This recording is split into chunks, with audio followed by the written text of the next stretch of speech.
Ideas are great, but the reason that the Center for Political Innovation exists is to put on events like this, to give a platform to ideas we don't widely hear in the United States, to educate people about anti-imperialism and socialism.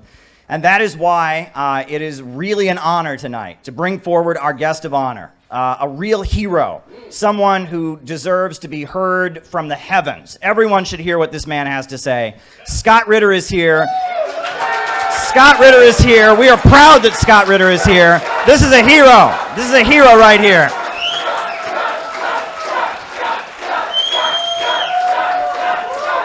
We love you, Scott. We love you. Go ahead and give us some words. Thank you. Thanks, man. Yeah. Thank you. Well, thank you very much. To be honest, I thought I was just coming here to a reception to say hi to people, and speaking is, hopefully it's a bonus. Listening, first of all, thank you very much for inviting me, Caleb. It's an honor and a privilege to be here, and I want to thank everybody here for coming out. I know some people traveled a long way to come to this rally, and great journeys begin one step at a time, and we're on a great journey, and today was the first step. And the people that didn't come here, they're one step behind us. And when you take the next step, they're two steps behind us. So you guys are the winners, and they got issues. And I applaud you. So again, thanks for coming out. Now, they say some of the best journeys, you bring about some of the most interesting travel companions. And I have to say right now, listening to your talk and everything, you guys are some interesting traveling companions. In fact, because I couldn't think of any more interesting travel companions than you for somebody like me. When I grew up, my father was a career Air Force officer. And I call myself a child of the Cold War. And back then, terms like kill a commie for mommy were real. Better dead than red was real. It was part of my life, 24/7. Because that's the life we lived. We were on the front lines of the Cold War. Across the frontier was the Soviet enemy, and we were ready to go to war. Not just any war, ladies and gentlemen, a war that would bring about the end of all mankind, because that war would include nuclear weapons. That was the harsh reality of my youth. And sadly, I was ready and willing to go on the same journey that my father did. I enlisted in the Army out of high school. I ended up getting a commission in the United States Marine Corps. And my focus of studies in college was Russian area studies. Why? To know your enemy. Why? To kill my enemy. I'm just being straight up honest with you. I joined the Marine Corps to kill commies. I joined the Marine Corps to kill Soviets. That's all I wanted to do, because I believed that was the mission given to me by my country, by my heritage, by my legacy, to defend America, freedom, our way of life against an evil scourge that I didn't understand, but I feared. So I was willing to kill them. And I did a hell of a job preparing for this operation. 2.5 years in 29 Palms, California, with a field artillery battalion whose job was to put steel on target. And I trained hard, and we were ready. If the balloon went up, we would have acquitted ourselves well. Thank goodness the balloon didn't go up. Instead, they sent me on a different journey. They sent me to the Soviet Union. A guy who was training to kill Soviets suddenly was sent to the Soviet Union not to kill them, but to cooperate with them. On what?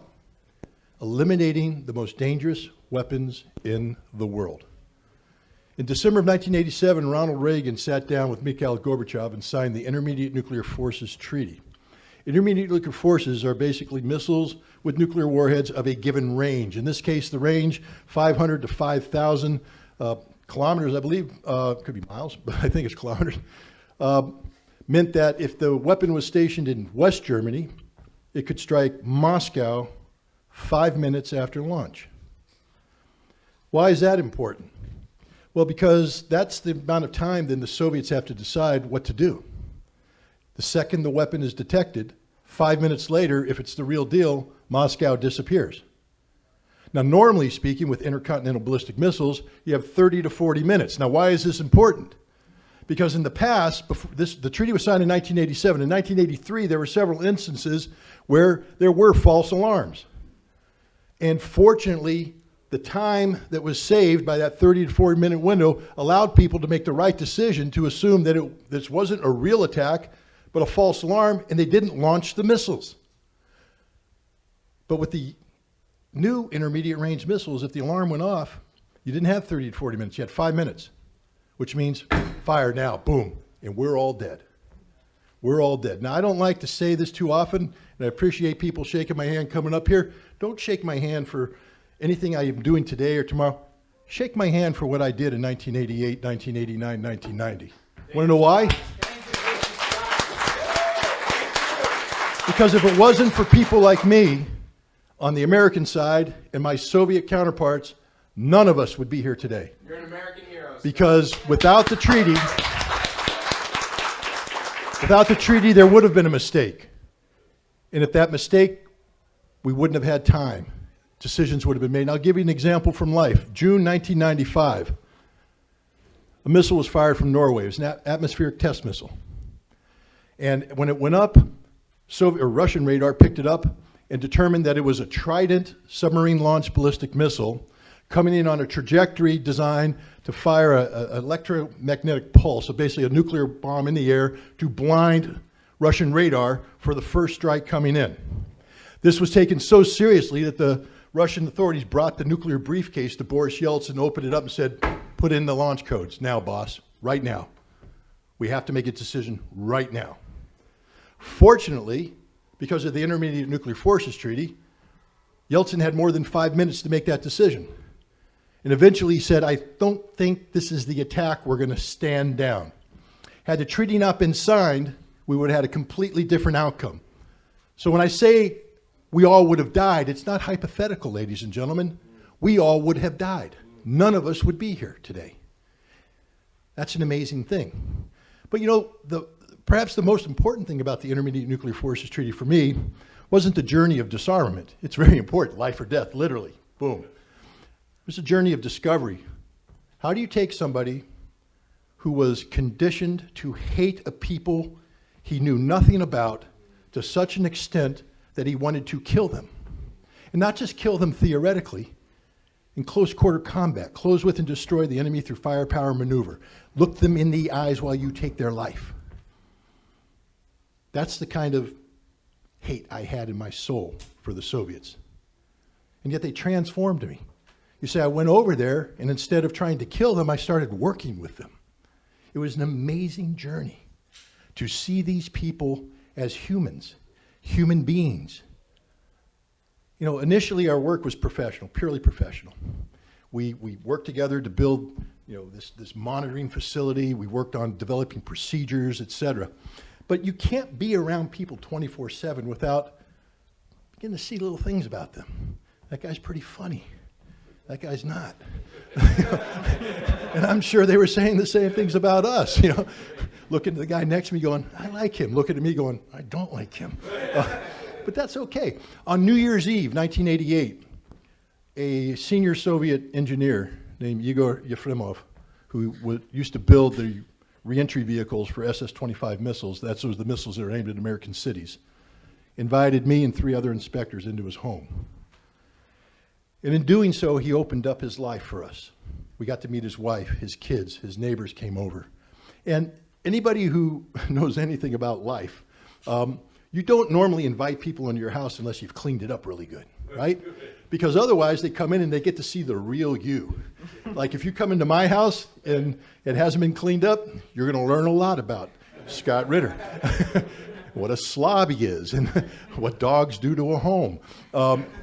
But then we clean it up, you come in and we put on our best face. Well, in the Soviet Union, you don't have that option.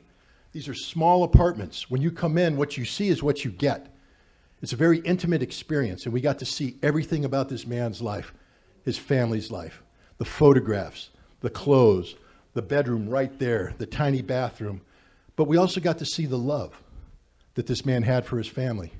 This is a guy I wanted to kill, and that he loved his wife. How can a man who's an evil communist love his wife? Communists don't love.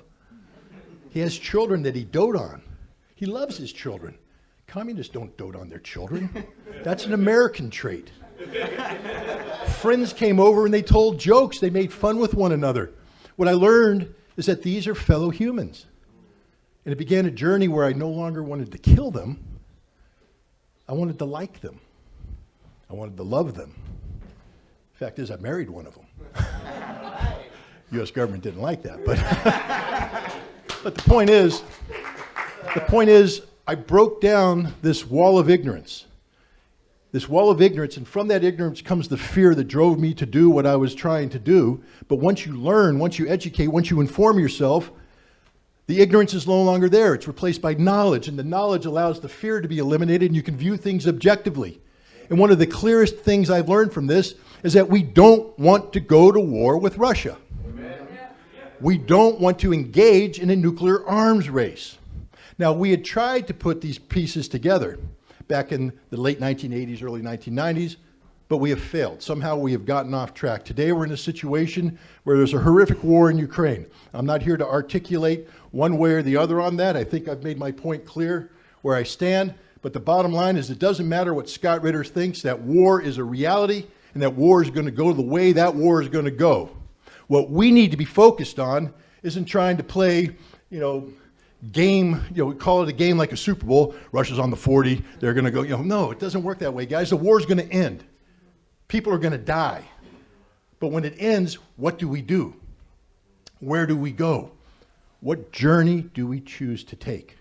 And right now, the United States is even more in the dark about the reality of Russia than we were when I was in the Marine Corps. Russophobia is a disease that infects the American people. And from this disease, this fear of everything Russia, is built this ignorance.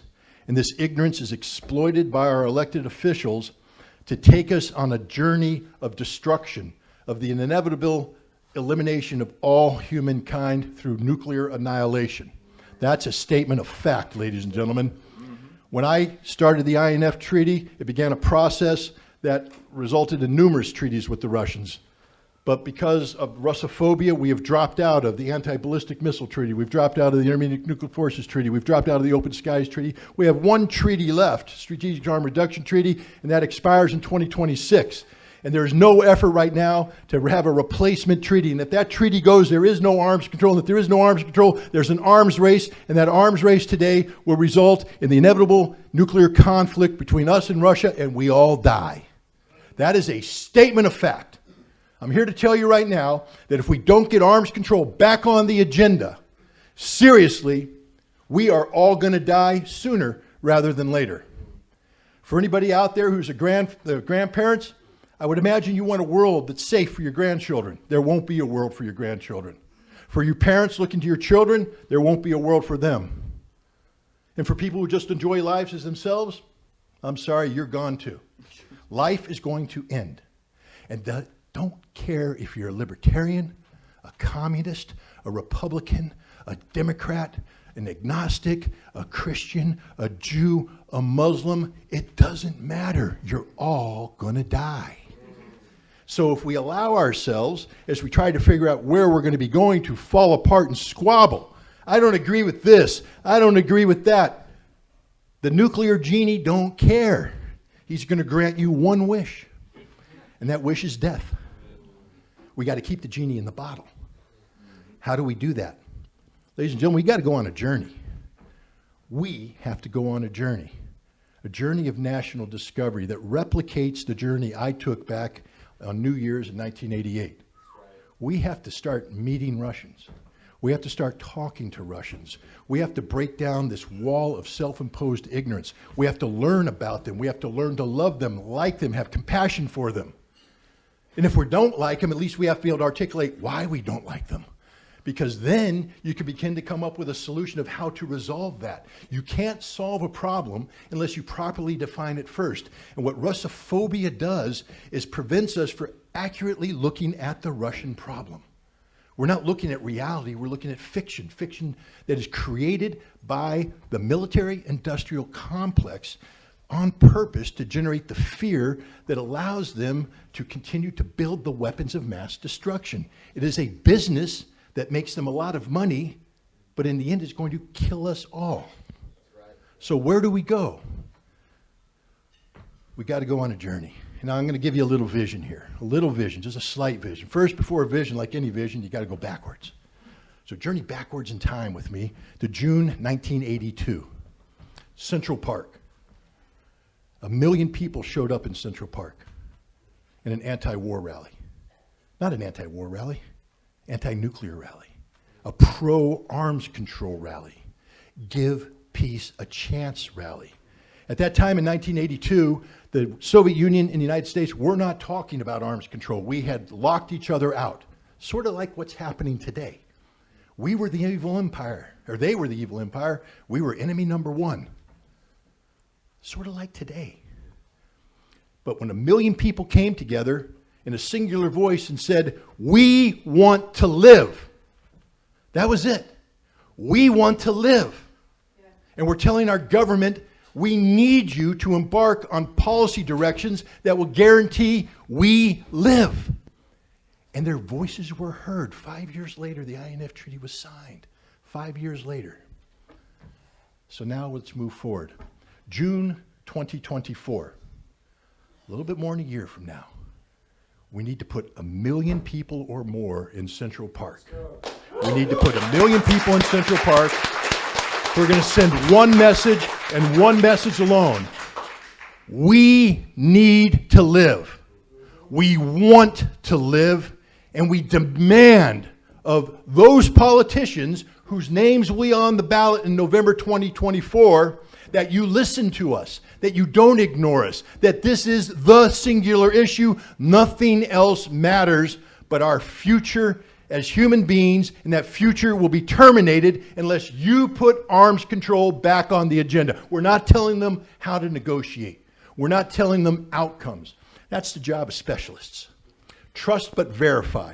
That's the old maxim for arms control. Trust but verify. Verification is the job of specialists, people like me, who get into the nitty-gritty. Trust, however, it has to be earned, not given. You can't just assume trust. Ladies and gentlemen, there is no trust between Russia and the United States today, none whatsoever. And that trust isn't just between governments, it's between people. In America, there's Russophobia. We don't know about them, so we fear them, so we don't trust them. In Russia, I'm telling you right now, there's no such thing as American phobia. They know us. They know us very well. They know our history better than we know our history. They know the facts. They know everything. And they don't trust us for a reason, because we can't be trusted. We violate every treaty we enter. We negotiate in bad faith. That has to end. And it only ends when we tell the people who negotiate in our name that enough is enough. So I'm going to ask you today. Today, you guys, everybody here, you took a big step forward. Thank you. But now let's continue the journey. The next step, the next step, the next step, the next step, and we're going to end up in Central Park in June of 2024, 1 million plus strong, telling our elected officials no to nuclear war, yes to disarmament, yes to life.